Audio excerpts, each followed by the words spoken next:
The morning I finally stopped being the most understanding woman in the room started with a single text message and ended with my husband calling my phone 5 times in a row without me answering once.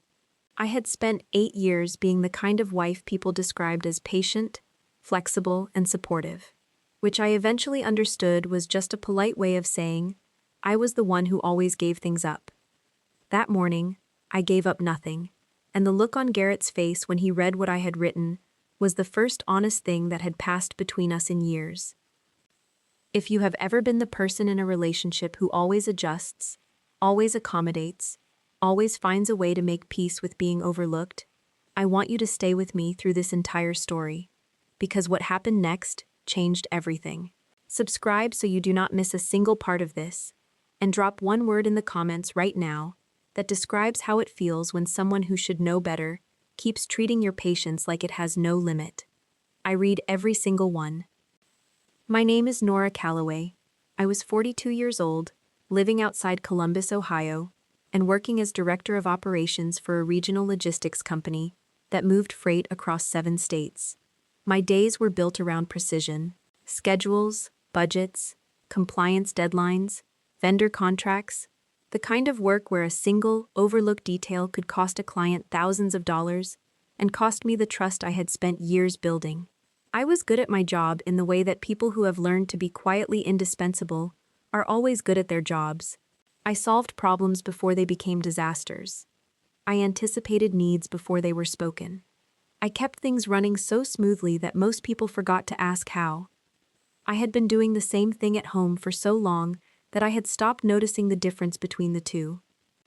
Garrett Calloway owned a construction company he had built from the ground up, over 12 years. When we met, he was the kind of man who made you believe in effort. He worked long hours, kept his word on job sites, and loved his daughter Sloane with a devotion that I found genuinely admirable. Sloane was 8 years old when Garrett and I started dating, still adjusting to her parents living in separate houses, still figuring out what the new shape of her family looked like. Her mother, Diane Ashford, remained closely involved in Sloane's life, which made complete sense. They shared custody, attended school events together, and maintained the kind of civil co-parenting relationship that most divorced couples only manage in theory. I respected all of it. I worked hard to make sure Sloane never felt caught between households. I drove her to dance practice. I helped with science projects. I sat through 3 consecutive years of middle school drama performances and clapped for every single one. I never tried to replace her mother. I simply tried to be another adult in her corner. For the first several years of our marriage, I genuinely believed we had built something healthy. Then the pattern became impossible to ignore.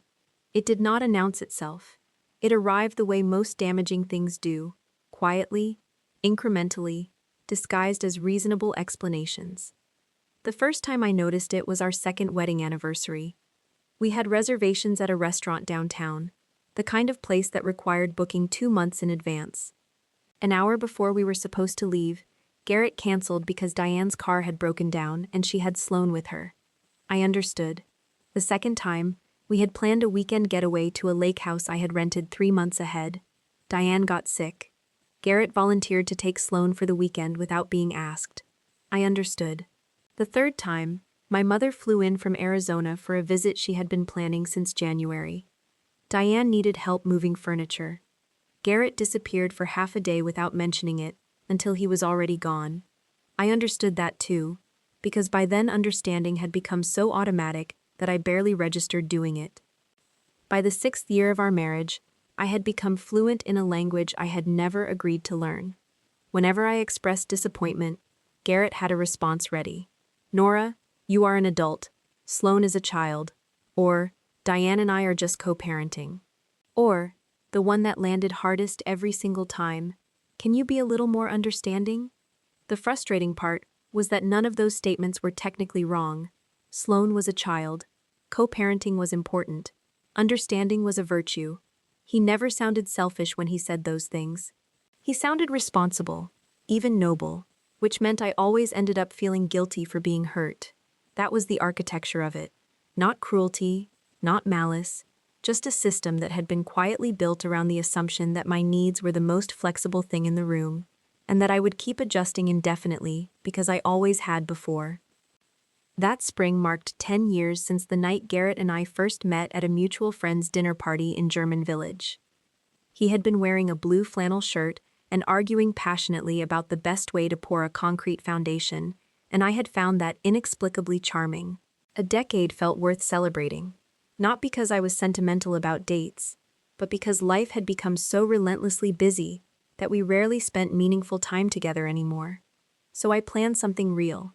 A full week in Napa Valley, wine tours at 3 different estates, a luxury resort with a private terrace overlooking the vineyards, a hot air balloon ride at sunrise that I had booked 4 months in advance because the waiting list was that long, dinner reservations at 2 restaurants that required a credit card just to hold the table.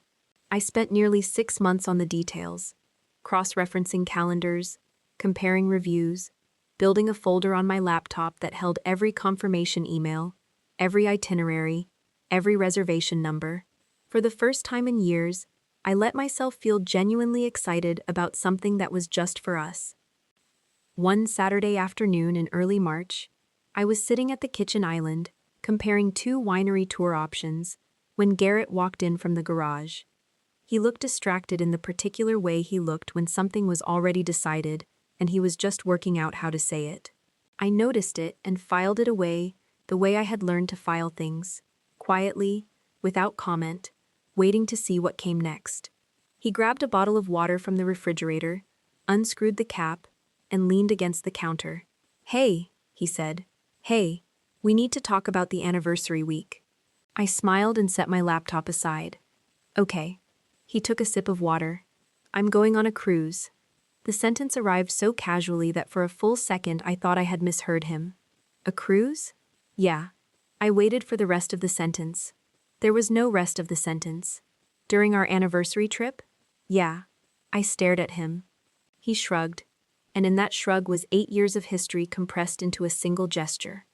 "Sloane's school year ends that week." I frowned. "What does that have to do with a cruise?" He took another sip. "Diane booked one." The words rearranged themselves in my mind slowly, like furniture being moved in a dark room. "Diane booked a cruise, and you are going." "Yeah." I felt the way you feel when you walk into a conversation that has already happened somewhere else, and you are the only one who did not receive the invitation. "Garrett, our anniversary trip is that week." "I know." Those 2 words hit harder than anything else he could have said, because they confirmed that this was not a mistake. He had not forgotten. He had remembered and chosen anyway. I set my laptop down carefully, the way you set something down when you are trying not to throw it. "What exactly is happening right now?" He sighed, already sounding faintly irritated, as if my confusion was the inconvenient part of this conversation. "Sloane wants both her parents there." I laughed once, a short involuntary sound that had nothing to do with humor. "She is 16. So she is not 6, Garrett." He folded his arms across his chest. "Emily, this is not a competition." I looked at him steadily. "No, it is not. But somehow it always feels like one." The conversation went nowhere after that. Every concern I raised was absorbed by another explanation, another layer of reasonable-sounding justification. By the time he walked away, I was not angry. I was tired in a way that had nothing to do with sleep. The kind of tired that accumulates over years of being the person who adjusts. That night I sat alone on the back patio, while the Ohio sunset dissolved behind the tree line. The neighborhood was quiet. A neighbor's dog barked twice and went silent. I held a glass of water I had not drunk, and looked at the darkening sky, and asked myself a question I had been carefully avoiding for a very long time. What if this was not about the cruise? What if this was about every single time I had been handed the word understanding like it was a compliment, when what it actually meant was that my needs were the ones that could wait? I sat with that question for a long time. I did not have an answer yet, but I had finally stopped pretending the question did not exist. 2 days later, I was at my desk reviewing quarterly freight projections when my phone buzzed on the corner of my desk. "Garrett." I opened the message. "My daughter needs both her parents there." That was the entire message. No acknowledgement of the trip I had spent 6 months planning. No apology. No recognition that there was another person in this marriage whose feelings existed. Just a reminder, delivered with the confidence of someone who had never once been asked to be understanding in return. I stared at the screen for a long moment. Then something settled inside me. Not rage, not grief, something quieter and more permanent. Clarity. A month earlier, a recruiter from Denver had called about a senior executive position with a major logistics corporation. The opportunity was extraordinary, the kind of role that appears once in a career if you are fortunate. I had declined it because relocating would complicate my marriage. Now, looking at Garrett's message, I understood something I should have understood much sooner. I was the only person in this relationship making sacrifices. I had been the only one for years. Slowly, I typed my response. You are right. Family should come first. I made a decision too. I pressed send and set my phone face down on the desk. 30 seconds later, it started ringing. I watched it vibrate against the wood without picking it up. It rang again. Then again. By the 5th call, I turned it face down and returned to the spreadsheet on my monitor. Across the office, 2 members of my team were discussing third-quarter shipping forecasts. The afternoon continued exactly as it had before.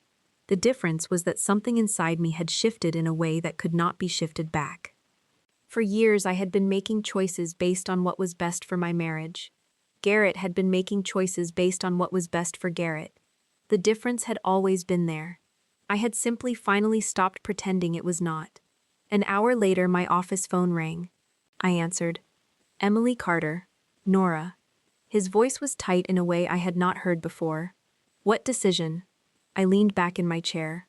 Which one? The text. Oh. Silence. Nora. I closed my eyes briefly. The fact that he sounded alarmed now, only now, after 5 unanswered calls, was almost funny. Not when I had spent 6 months planning a trip. Not when he had canceled our anniversary without an apology. Not when he had chosen a cruise with his ex-wife over the 10-year mark of our marriage. Now. What did you decide? He asked. I accepted the Denver position. Complete silence. 5 full seconds of it. Then, what? I accepted the job. You turned that down. I changed my mind. You are moving to Denver? I will be relocating in 3 months. More silence. I could hear him trying to process it, trying to find the angle that made this something he could manage. What about us? The question landed strangely, not because it was unreasonable, because it arrived years too late, in a tone that suggested he had only just realized there was an us to ask about. What about us? I repeated quietly. Nora, what about us when you canceled our anniversary? That is different. I almost laughed. Of course it was. Everything was always different when it affected him. We will talk tonight, I said. Then I ended the call. For the rest of that afternoon, I focused on work with a concentration I had not felt in months.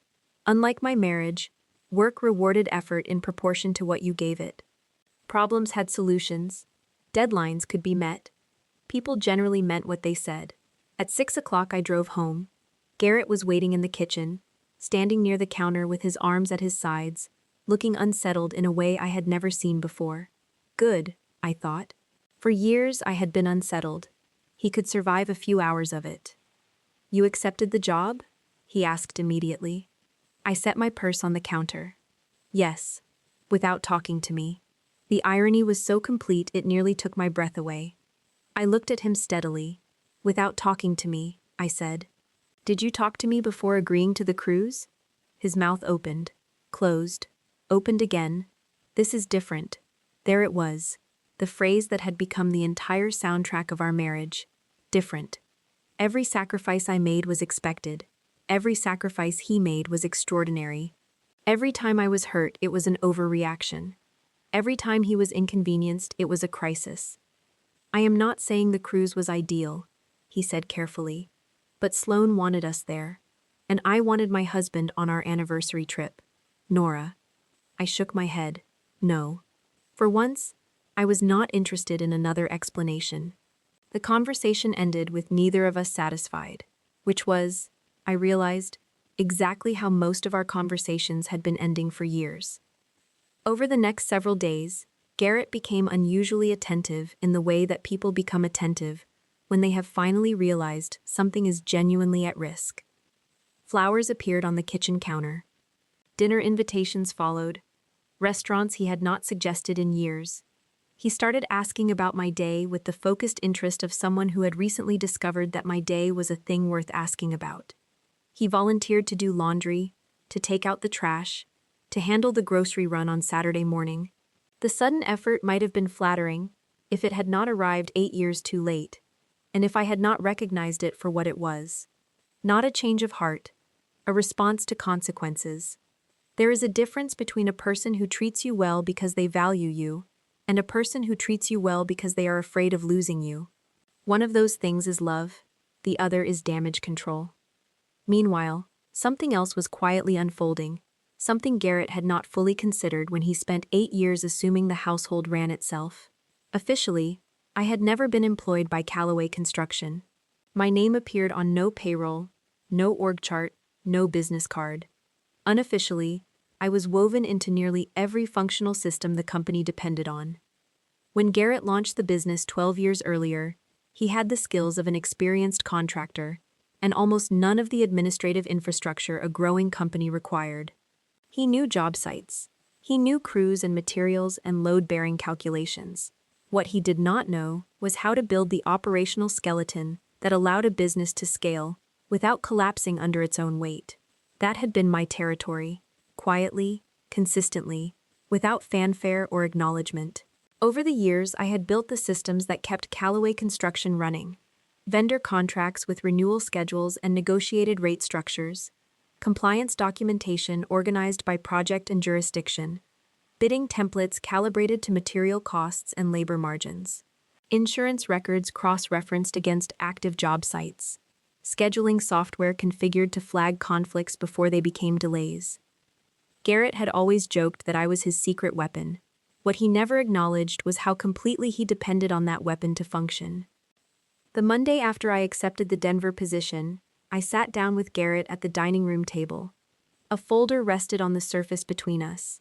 He looked at it the way people look at things they do not yet understand are important. What is this? Documentation. For what? My transition. He frowned. What transition? I slid the folder across the table. Inside were passwords organized by system, step-by-step procedures for every recurring process, vendor contact sheets with relationship notes, training documents for the scheduling software, compliance checklists for each active project, and process guides for the quarterly insurance audits I had been running since 2019. His expression changed as he turned the pages, slowly at first, then with increasing concentration. This is a lot. Yes, you did all of this? I looked at him across the table. For a moment, I genuinely did not know how to answer, because the shocking part was not the question. The shocking part was that he seemed surprised. Who did you think was doing it? I asked. Garrett looked down at the folder again. He did not answer. For the first time since the cruise announcement, I saw something in his face that was not defensiveness or justification. It was uncertainty. Not guilt yet, just the first quiet arrival of a truth he had been successfully avoiding for years. The following week confirmed everything the folder had suggested. A supplier called asking for clarification on a contract renewal that was 30 days from expiration. Garrett did not know the terms. A project manager on the Hendricks Avenue job needed access to the compliance records for a city inspection scheduled that Friday. Garrett did not know where they were stored. An accountant requested documentation for a quarterly tax filing. Garrett spent 2 hours looking for files that were sitting in a clearly labeled folder on the shared drive I had organized in 2021. None of this happened because I had sabotaged anything. I had not. I left every system intact, every file labeled, every process documented in plain language. The problem was not that the information was hidden. The problem was that Garrett had never paid attention to any of it. For years, he had operated on the assumption that things handled themselves, that the administrative machinery of his company simply ran because companies ran. Now he was discovering, one phone call at a time, that it had never run itself. Someone had been running it, and that someone was currently reviewing relocation packages in a Denver hotel room. One Thursday evening, I came home to find him at the kitchen table, surrounded by paperwork in a way I had not seen since the early years of the business. Stacks of it. Invoices and insurance forms and tax documents and bid sheets and purchase orders fanned out across the surface like a paper flood. He looked exhausted in the specific way of someone who has been doing unfamiliar work for too long without a map. I poured myself a glass of water and leaned against the counter. Long day? Garrett rubbed his forehead with both hands. You have no idea. I said nothing, because I had every idea. I had been living that day for years, just quietly enough that he had never noticed. What happened? I asked. He looked up. Subcontractor issue on the Johnson project. I nodded. The one on the east side? His head snapped up. How did you know? I had flagged that subcontractor to him 6 months earlier after reviewing their compliance history and finding 2 unresolved citations. I had sent him a written summary. He had not read it. I simply shrugged. Lucky guess. For the first time in the entire conversation, Garrett did not have an explanation ready. He did not have a defense or a justification or a reasonable-sounding reframe. He just looked tired, and maybe, for the first time, a little humbled by the distance between what he had assumed and what was actually true. 2 days later he left for the cruise. I drove him and Sloane to the port in Cleveland on a gray Saturday morning, the kind of morning that felt appropriate for the occasion. The atmosphere inside the SUV was strangely formal, like a business meeting between people who used to know each other well. Sloane sat in the back and talked the entire drive, excursions she had researched, a snorkeling activity she had already signed up for, a sunset dinner she wanted to photograph. Her excitement was completely genuine and completely uncomplicated, and I loved her for it. Garrett sat in the passenger seat and kept glancing at me with the expression of a man waiting for a scene that was not coming. He had been waiting for the argument, the ultimatum, the dramatic confrontation that would give him something to push back against. I gave him none of those things. When we arrived at the terminal and pulled into the drop-off lane, Sloane climbed out and wrapped her arms around me with the full-body sincerity that teenagers reserve for people they actually trust. I wish you were coming, she said into my shoulder. I know, sweetheart. You will answer my texts. Always. She smiled and grabbed her bag and headed toward the terminal entrance. Garrett lingered by the passenger door. He looked at me for a long moment, and I thought for a second that he might finally say the thing he had been not saying for weeks. Instead, he said, "We will talk when I get back." I smiled politely. Sure. Then I watched them disappear into the crowd, and I sat alone in the car in the drop-off lane, and I felt something I had not expected. Not grief, not anger, peace. The quiet, uncomplicated peace of a person who has finally stopped contorting themselves to fit a space that was never shaped for them. What Garrett did not know as he boarded that ship was that I was already preparing for my first meeting with the executive leadership team in Denver, and what had started as a canceled anniversary trip was about to become something much larger than either of us had imagined. The Monday after Garrett left, I flew to Denver.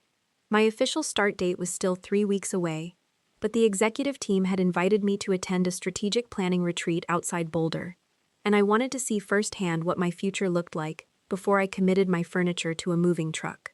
As the plane descended over the Rockies, morning sunlight broke across the peaks and turned the snowfields gold against a sky so blue it looked painted. I pressed my forehead against the window and felt something I had not felt in a very long time. Not excitement exactly, something quieter, the feeling that my life was not finished becoming what it could be. For years I had organized every professional decision around Garrett, every opportunity evaluated through the lens of what it would cost the marriage. Every ambition measured against whether it was convenient for someone else. Now, for the first time, I was making a decision that was entirely mine. The strangeness of that was almost physical. The retreat took place at a conference center, set against the foothills, all glass and timber, and the kind of deliberate quiet that expensive buildings achieve. The executives I met were in their 40s and 50s, experienced and direct, and refreshingly uninterested in anything other than competence. Nobody introduced me as someone's wife. Nobody assumed my role was to support someone else's success. They wanted my judgment, my operational expertise, my leadership. On the second afternoon, I found myself across a conference table from the company's CEO, Conrad Whitfield, reviewing supply chain projections for the following fiscal year. He paused mid-sentence and looked at me with the frank curiosity of someone who had read my file carefully. "You almost turned this down," he said. I smiled. "I did. What changed?" The question was not invasive. It was simply honest. I considered giving him a professional answer. Instead, I told him the truth. I realized I had been putting my own life on hold. Conrad nodded once, slowly, the way people nod when something confirms what they already suspected. "You would be surprised how many people do that," he said. That conversation stayed with me long after the meeting ended, not because of what it said about careers, but because of what it said about value, and about the particular damage done by spending years in a relationship where your value is assumed rather than recognized. Back in Ohio, the cruise was apparently going beautifully, at least according to Sloane's social media. She posted constantly: sunsets from the deck, swimming pools, shore excursions, a family dinner photo that showed her standing between Garrett and Diane, grinning with the uncomplicated happiness of a teenager on vacation. Looking at that photo did not make me angry. It made me sad in a specific way, because Sloane's happiness was real, and none of this was her fault. She had never been the problem. She had never asked to be used as a justification. The problem was that Garrett had spent years convincing himself that being a devoted father excused being a neglectful husband, as if one role could compensate for failing the other. Children are not currency. Love for a child does not cancel a debt owed to a spouse. And eventually, the accounting catches up. On Wednesday evening, my phone rang. "Garrett?" I answered. "Hey." His voice sounded different from the last time we had spoken, less defended, more tired in a way that had nothing to do with the time zone. "Hey." For several seconds, neither of us spoke. Then he said, "I had a rough day." I settled back in my hotel chair and looked out at Denver's skyline, glowing against the evening. "What happened?" He laughed once. A short, humorless sound. "Everything." A project manager had approved incorrect material specifications on the Riverside job. A vendor shipment was delayed because the purchase order had been filed under the wrong project code. A permit issue surfaced on the Glenwood site that required documentation I had organized and he had never looked at. Every problem was connected to a system he barely understood, and every system he barely understood was one I had built and maintained for years. Normally, I would have spent the next hour walking him through it. This time, I listened quietly, without offering solutions, without smoothing the path. "You know what the worst part is?" he finally asked. "What?" "I keep realizing how much stuff you handled." I stared at the skyline. Part of me wanted to say finally. Instead, I said, "It was a team effort." "No." His voice softened in a way I had not heard in a long time. "It really was not." That surprised me, because it sounded honest. Not strategic, not apologetic in the practiced way of someone managing a situation. Just honest. After we hung up, I sat alone in the hotel room for a long while. Not celebrating, not gloating, just thinking. Revenge, I was discovering, did not feel the way it looked in movies. It was not explosive. It was not dramatic. The most satisfying part was not watching Garrett struggle. It was realizing, quietly and completely, that I no longer needed his approval to know my own worth. That distinction mattered more than I had expected. Back on the ship, things were apparently not going quite as smoothly as the social media posts suggested. I learned the details later. Much later. At the time, all I knew was that Sloane started texting me more frequently as the week went on. The messages began casually, vacation updates and funny observations, and photos of things she thought I would appreciate. Then gradually they became more personal.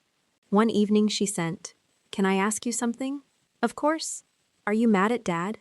I stared at the screen for a moment. Teenagers understood more than adults gave them credit for, especially perceptive ones who had spent years watching the adults around them navigate something complicated. "I was hurt," I replied. A few minutes passed. Then, "He hurt you a lot, did he not?" The message landed harder than I expected. Not because it was cruel, because it was accurate, and because it came from a 16-year-old girl who had been watching our marriage from the inside for 8 years. I chose my words carefully. "Your dad loves a lot of people." That is not what I asked. I almost smiled despite myself. No wonder she was his daughter. Persistent, direct. Eventually I typed, Sometimes people can love you and still take you for granted. 3 dots appeared, disappeared, reappeared. Finally, I think he does that. I did not answer immediately. Then another message arrived. I do not think he even notices. That one stayed with me, because she was right, and because the person saying it was the one he had always claimed, justified everything. The next morning Sloane texted again, this time with a story. Apparently Diane had thanked Garrett at dinner for organizing several of the shore excursion logistics, the transportation bookings and the activity reservations and the timing coordination. Garrett had spent hours on it. Sloane's message ended with, "He can remember all that stuff." Then a second message arrived a minute later. "But he forgot your anniversary." I set my phone down on the hotel desk and looked at it for a long time. Not because I was angry, because the observation had come from his daughter, the one person he had spent years positioning as the reason his choices were justified. Children grow up, and when they do, they often see the truth with a clarity that adults have spent years learning to avoid. If you have ever watched someone finally begin to understand the weight of what they took for granted, you know that it does not feel like victory. It feels like grief and relief arriving at the same time, tangled together in a way that is hard to separate. Subscribe if you are still with me, because the most important part of this story is still ahead. And drop a comment telling me about the moment you realized someone in your life had been taking you for granted. It does not have to be a marriage. It can be a friendship, a job, a family. I want to know when you finally saw it clearly. Meanwhile, Calloway Construction continued working through a difficult month. Nothing catastrophic, no disasters, no collapse, just a steady accumulation of problems that required competence rather than improvisation, and a growing awareness that competence had been quietly provided by someone who was no longer there to provide it. One Friday afternoon, Garrett called again. His voice had changed again, softer this time, less certain in a way that had nothing to do with weakness, and everything to do with honesty finally arriving. "I owe you an apology." The words were so unexpected that I sat very still for a moment. "For what?" I asked quietly. A hollow laugh. "Where should I start?" Neither of us spoke. Then he continued. "I thought this was about the cruise." I waited. "I think it is about years." There it was, small and simple and painfully overdue. Not one cruise, not one anniversary. Years. Years of assumptions. Years of imbalance. Years of treating my patience as an infinite resource, and my needs as the most negotiable thing in the room. I felt tears threatening. Not because I wanted him back. Not because everything was suddenly fixed, but because hearing the truth after years of explanations carried its own particular weight. "I did not realize how much I was asking from you," he said. I closed my eyes. "You never asked," I said. "What do you mean?" "You expected." The silence that followed was the heaviest kind. The kind that arrives when someone finally recognizes themselves in a mirror they have spent years carefully avoiding. By the time Garrett returned from the cruise, summer had settled over Ohio with the particular heaviness of late July. The maple trees surrounding our property stood motionless in the heat. The neighborhood was quiet in the way that neighborhoods go quiet when school is out and everyone has retreated indoors.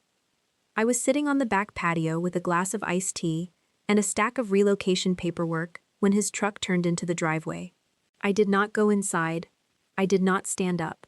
I simply watched through the gap in the fence as he climbed out of the truck, looking more tired than when he had left, grabbed his suitcase from the bed, and walked toward the house. Then he noticed me through the gate. Our eyes met across the yard. For a moment neither of us moved. 8 years. That was what I saw when I looked at him. Not a villain, not an enemy. 8 complicated, uneven, occasionally beautiful years. He walked over and pulled out the chair across from me, and sat down without being invited, which was the most honest thing he had done in months. The silence between us felt different from the silences we had been living in for years. Those had been uncomfortable, full of things unsaid, and grievances carefully managed. This one felt honest, almost peaceful. The relocation paperwork sat on the table between us. Denver printed across the top of the housing options sheet in clean black letters. Garrett looked at it without comment. The reality was becoming harder to ignore with every passing day, and I think some part of him had finally stopped trying. How was the cruise? I asked. A faint smile crossed his face. Sloane had fun. I noticed he did not answer the actual question. That told me enough. For several moments neither of us spoke. Then Garrett surprised me. Not with an apology, not with a grand gesture, but with something rarer. Honesty delivered without an audience. It was not what I expected, he said quietly. I looked at him. What was not? The cruise. He rubbed the back of his neck and looked toward the backyard. Sloane loved it. Diane and I got along fine. He paused. But the whole time I kept thinking about home. I said nothing. I wanted him to continue without me smoothing the path for him. I thought I would feel good about my decision, he said. I did not. That admission carried more weight than any apology he could have rehearsed, because nobody had coached him toward it. Experience had taken him there on its own. Over the following days, life continued moving forward, with the momentum of something that had already been set in motion. Denver preparations intensified. My new employer sent housing options and connected me with a relocation specialist who called twice a week. Executive onboarding meetings filled my calendar. A corner office on the 14th floor was being prepared. Every step made the move more real, more permanent, more mine. Meanwhile, Calloway Construction continued its difficult stretch. Not failing, not collapsing, just struggling in the specific way of a business whose invisible infrastructure has suddenly become visible by disappearing. Garrett was competent and hardworking and determined. But he had spent years depending on systems he had never bothered to understand. Now he was trying to master all of them simultaneously while running active projects and managing a crew and fielding the calls that used to route through me before they ever reached him. One Tuesday evening I came home to find him at the kitchen table again, laptop open, financial reports spread across the surface in overlapping layers. He looked up when I walked in. Long day? I asked. He laughed softly, a real laugh, the first one in weeks. You really like asking that question? Maybe. He leaned back in his chair and looked at me with an expression I had not seen before, something between sheepishness and genuine reckoning. Then he said, I used to think you had the easier job. I nearly choked on my water. The easier job? His expression became fully sheepish. I know. I laughed despite myself. A real laugh. The kind that arrives when something is so absurd it bypasses the grief entirely. That earned the first genuine smile I had seen from him in weeks. Not the careful smile of someone managing a situation, but the real one. The one I had fallen in love with a decade ago in a German village dining room, while he argued about concrete. For a brief moment, the tension between us eased into something that felt almost like the people we used to be. Then reality returned, as it always does, and we both knew it. A week later, Sloane asked if she could meet me for coffee. Just her. No Garrett, no Diane, just Sloane and me, and whatever she had been working up the courage to say. We met at a small cafe near downtown Columbus on a Thursday afternoon. She arrived wearing jeans and sneakers and the permanently serious expression she wore whenever she was thinking harder than she wanted anyone to notice. Teenagers believed adults could not recognize that look. They were almost always wrong. After we ordered iced coffees and found a booth near the window, we talked for a while about normal things. School, friends, college plans, a summer reading list she was already behind on. Then Sloane set down her cup and looked at me with the directness that had always been her most defining quality. Are you leaving because of my dad? I looked at her carefully. Partly. She nodded as if she had already known and had only needed confirmation. I thought so. I reached across the table and touched her hand. This is not your fault. I know. The answer came immediately, too immediately, which meant she had been telling herself that for weeks, and was still not entirely sure she believed it. She stared down at her coffee. Then she said something I will carry for the rest of my life. You always had to give things up. I blinked. What? For us. The words came quietly. But mostly for Dad. My chest tightened in a way that had nothing to do with anger. Children noticed things. They noticed sacrifices and patterns and silences. They noticed who adjusted and who never did, even when the adults around them were working very hard to make the adjustments look invisible. Sloane swallowed and looked up at me. You know what made me mad? What? He kept saying the cruise was for me. I frowned. Was it not? She shook her head. Not really. I wanted a vacation. She shrugged with the particular economy of a teenager who has already thought something through completely. I did not ask him to skip your anniversary. The simplicity of that statement hit with a force I had not prepared for. For years, Garrett had built his justifications on the foundation of Sloane's needs. Now Sloane herself was dismantling that foundation, not out of disloyalty to her father, but out of a clear-eyed understanding that love should not require sacrificing the same person over and over again. She had seen it, she had named it, and she was 16 years old. A few days after our coffee, Sloane had a conversation with her father that I was not present for, but that Garrett described to me later in careful detail. She walked into his home office after dinner, closed the door behind her, and sat down across from him with the focused calm of someone who had rehearsed what they were about to say. Then she asked, "Dad, why is it always Nora?" Garrett told me he did not understand the question at first. "What do you mean? Why is she always the one who has to give things up?" He said he could not answer, not because he did not want to, because he genuinely did not know. For years he had viewed me as permanent, reliable, stable, the fixed point around which everything else rotated. The possibility that a fixed point could simply stop being fixed had never felt real to him until it was already happening. Sloane's question removed the last defense he had been holding on to, because he could not blame circumstances, could not blame co-parenting logistics, could not position himself as simply doing what the situation required. His own daughter was holding up a mirror, and she was not looking away. That conversation changed him more than any argument between us ever had. That Friday evening, Garrett knocked on the door of my home office. I looked up from my laptop. "Got a minute?" I nodded. He came in and sat across from me, and for a moment he looked nervous in a way I had not seen since the early years of our relationship, before he had learned to be certain about everything. Then he took a breath. "I need to ask you something." "Okay. Are we getting divorced?" The room became very quiet. I had known the question was coming. I had been turning it over in my mind for weeks, approaching it from different angles, trying to find the honest answer rather than the comfortable one. I studied the man across from me, the man I had loved, the man who had hurt me, the man who was finally, genuinely beginning to understand what he had done. And I answered from the only place I trusted anymore. "I do not know." Garrett looked down, not relieved, not devastated, just honest. For now, that honesty would have to be enough for both of us. If you are still with me at this point in the story, I want you to do something before we reach the end. Share this video with one person in your life who needs to hear it. Someone who has been the understanding one for too long. Someone who has been adjusting and accommodating and making themselves smaller so everyone else could be comfortable.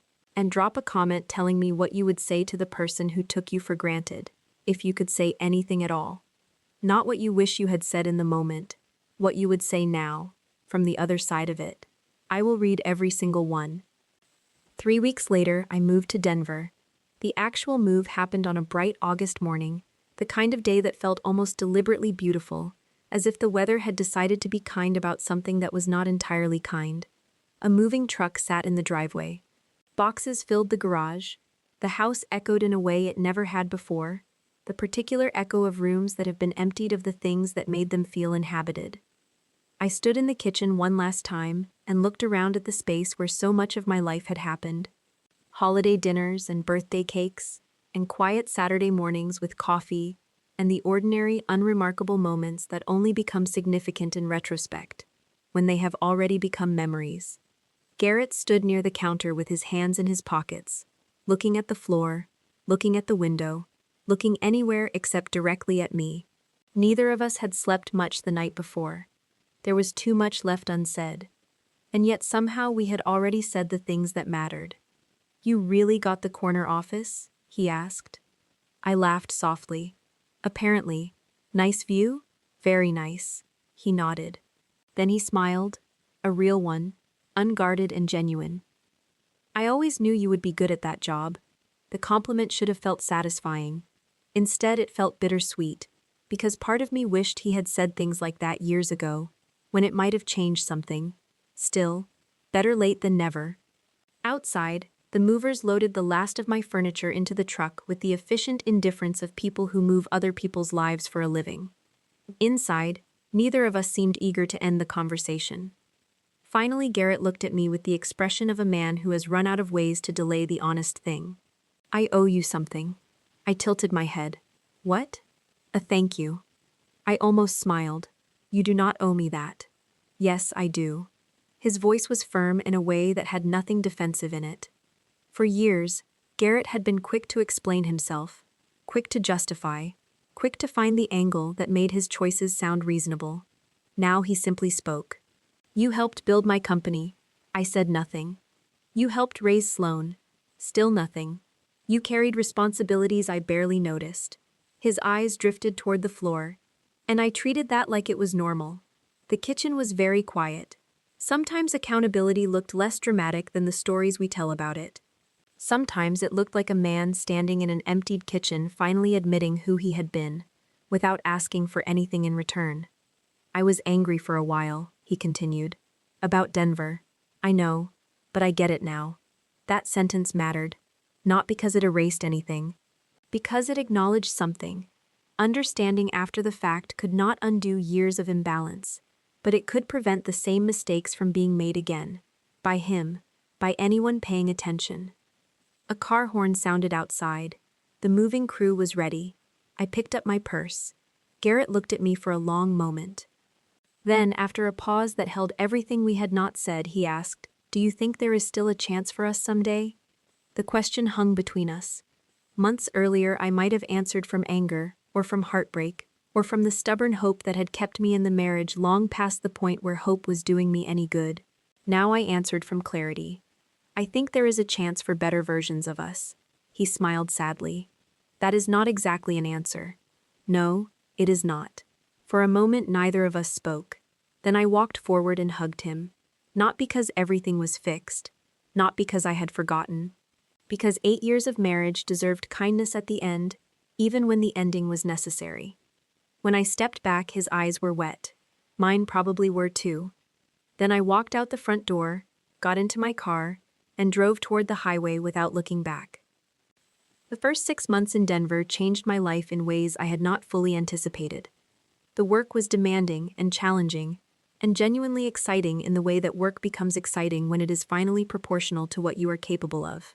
For the first time in years, I was not shrinking my ambitions to fit someone else's expectations. I was not apologizing for success, or negotiating away opportunities, or making myself smaller so the room felt more comfortable for everyone else. I was simply living, and the simplicity of that was extraordinary. My team respected me. The company trusted my judgment. The corner office had a view of the mountains that I never stopped appreciating. The future felt open in a way it had not felt in a very long time. Meanwhile, Garrett faced his own transformation. We stayed in touch, practically at first, then more honestly. According to Sloan, her father had changed, not overnight, not through any single dramatic moment, but genuinely and incrementally, the way real change actually happens. He stopped volunteering other people's sacrifices, stopped assuming that reliability was an infinite resource, stopped treating the people who held his life together as obligations rather than gifts. Most importantly, he started listening. Actually listening, the way he had never quite managed when listening, required him to hear something inconvenient. About 9 months after my move, Sloan called me on a Tuesday evening. She was laughing before I even answered. What happened? I asked. You will not believe Dad. That was always an interesting beginning. What did he do? He forgot his own plans. I smiled. Okay. Diane asked him for help moving furniture. I recognized the irony immediately. Years earlier, he would have canceled anything without hesitation. And? He said no. Seriously? Seriously. Apparently he had prior commitments. Apparently he suggested she hire movers. Apparently he respected his own schedule enough to keep it. The old Garrett would never have done that. Not because helping was wrong, but because balance had never existed in his world before. Now it did. Sloane's voice softened. I think he finally gets it. After the call ended, I sat quietly in my apartment with the city lights spread across the evening below me, and thought about what revenge actually looked like when it was real rather than imagined. It was not explosive, it was not dramatic. The satisfying part was not watching Garrett suffer. It was realizing that I had removed my labor, and my energy, and my quiet daily sacrifices, and reality had revealed my value more clearly than any argument ever could have. Once he saw it, he could not unsee it. That was the whole of it. A year after I moved, I returned to Ohio for Sloane's high school graduation. The ceremony took place on a warm May evening at the school's outdoor stadium. The kind of evening that smelled like cut grass and sunscreen, and the particular hopefulness of endings that are also beginnings. Families filled the bleachers. Students crossed the stage in alphabetical order. Proud parents cried with the unself-conscious openness that graduation ceremonies seem to license. Afterward, everyone gathered on the field for photographs. Sloane stood between Garrett and me in her graduation gown, holding her diploma with both hands, smiling with the full brightness of someone who has just been handed a door and cannot wait to see what is on the other side. Diane joined us for the photo too, the four adults who had shaped Sloane's life, standing together in the evening light. Not perfect, not always successful, but present and trying, and finally honest with each other in the ways that mattered. As the cameras clicked, Sloane suddenly laughed. "What?" I asked. She shook her head. "Nothing. That is not true." Her grin widened. "I was just thinking." "Thinking what?" She looked at all four of us in turn, her gaze moving from face to face with the calm assessment of someone who has been watching adults for 16 years and has finally figured out what she was looking at. Then she said, "It is amazing how much easier life gets when people stop taking each other for granted." Nobody answered immediately. There was nothing to add.